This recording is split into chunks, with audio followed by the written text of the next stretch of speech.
What's up, YouTube? Welcome to Tank Talk Thursday. Today we're just going to do a little update video on 37-gallon reef system.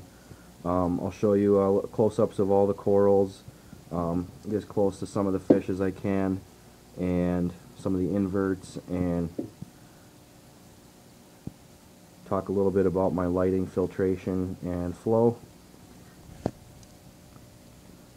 Lighting in this tank is a Coralife, 2 bulbs. It's labeled high output. I think it's probably more in the low to moderate range. I screwed up and accidentally ordered the 24-inch when I needed the 30, and it was only $6 more, which really sucks. But anyway, I will be upgrading to actually a better light than this in the next couple months, and this one will just be going on my 10-gallon quarantine. I just run it on a timer right now for 11 hours a day. So that's lighting. I'm going to talk briefly about filtration. I run a very large canister filter on here. It's kind of overkill, but adds the flow in the tank.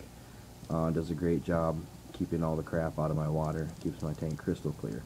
It says 525 gallons per hour. It's got a built-in UV sterilizer, loaded with biological media, a little bit of carbon, some phosphate media, some filter pads, the floss, all that good stuff. So that's filtration. As far as flow goes, I have one Hydor Corellia 800 gallon per hour power head and one Aqueon 500 gallon per hour power head. And there's, as I mentioned, there's 525 gallon per hour coming off of the filter's return. You can see at the surface there's quite a bit of movement and flow in the tank. Still working on getting everything perfect so everything's entirely happy.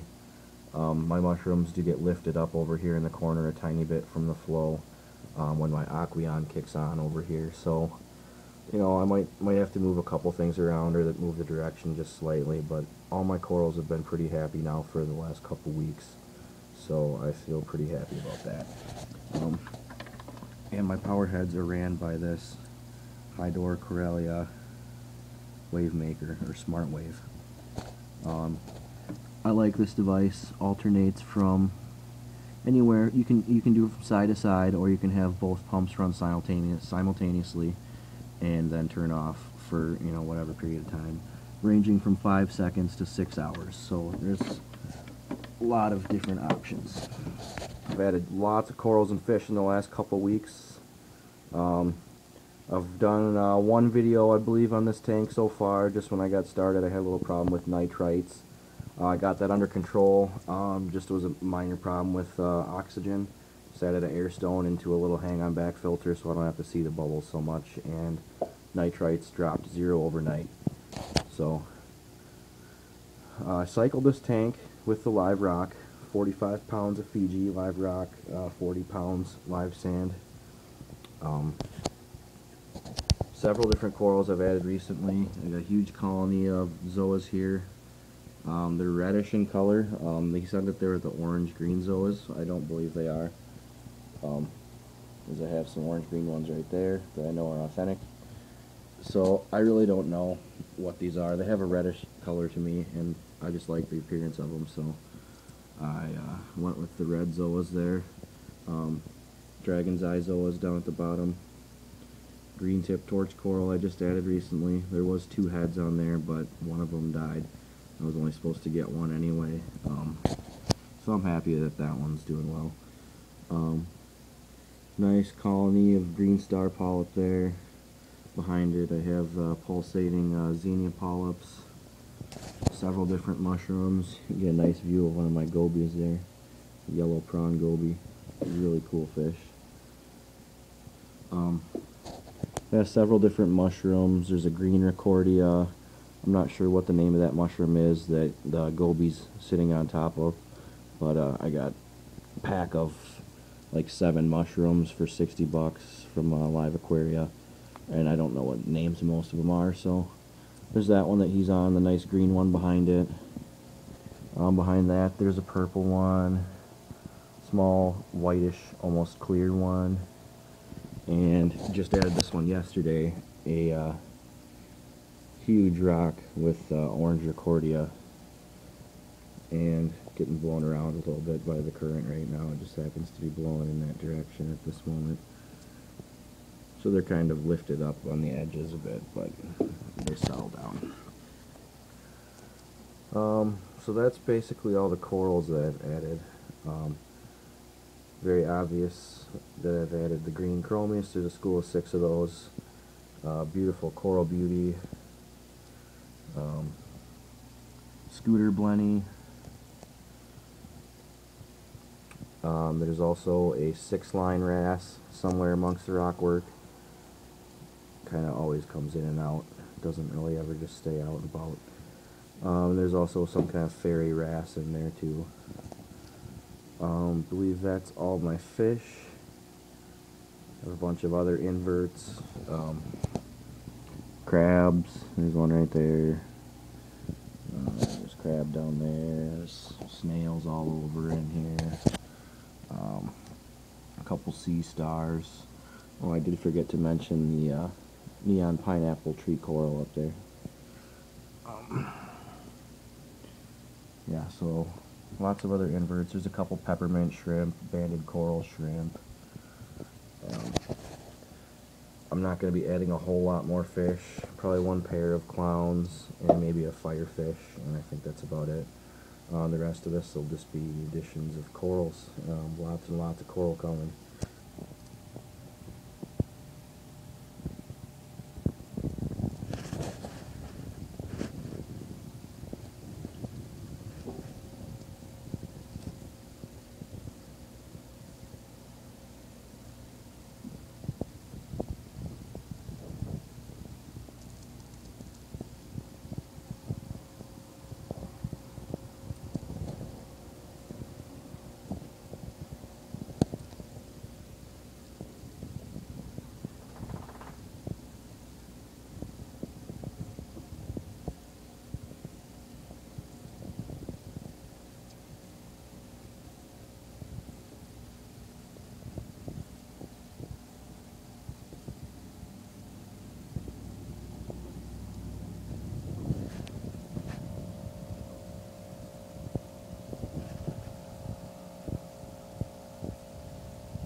Okay, some of the chemicals that I use and additives that I've had success with so far.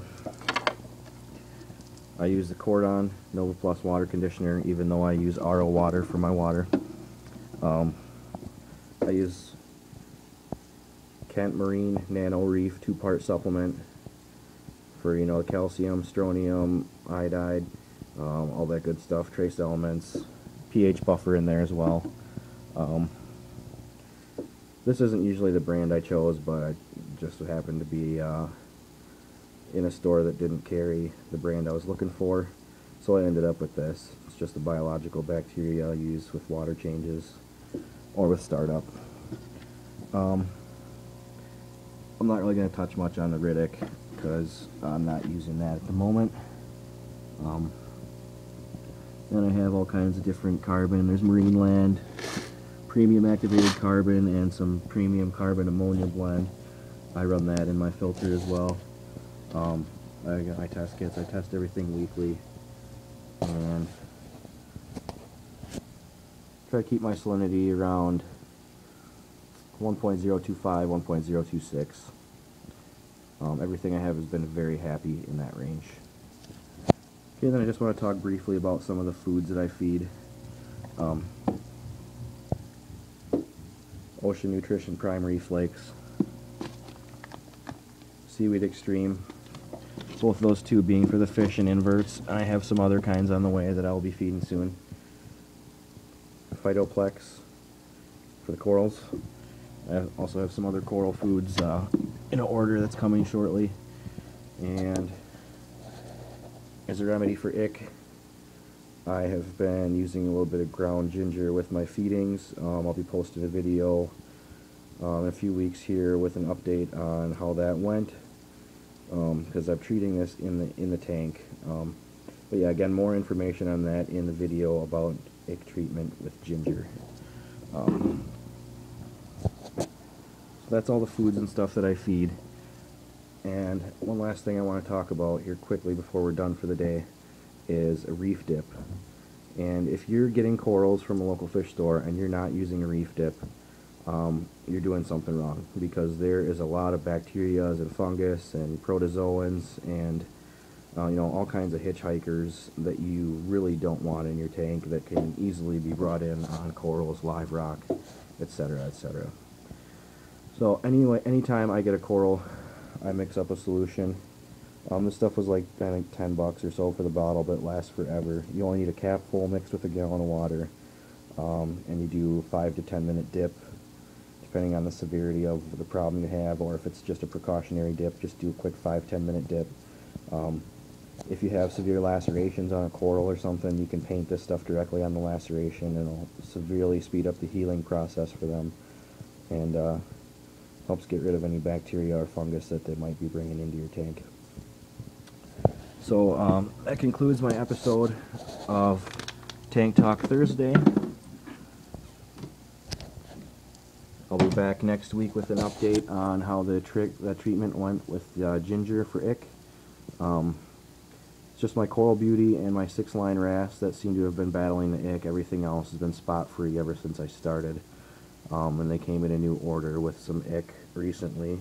Even though I quarantined them, it still spread to my display. So I'll be posting another video shortly, like I said, about the ginger treatment. And if that doesn't work, we'll have to figure something else out. So happy reefing, guys. Thanks for checking out the video. If you like this video today, go ahead and subscribe, leave a comment, rate the video. Appreciate it. Happy reefing.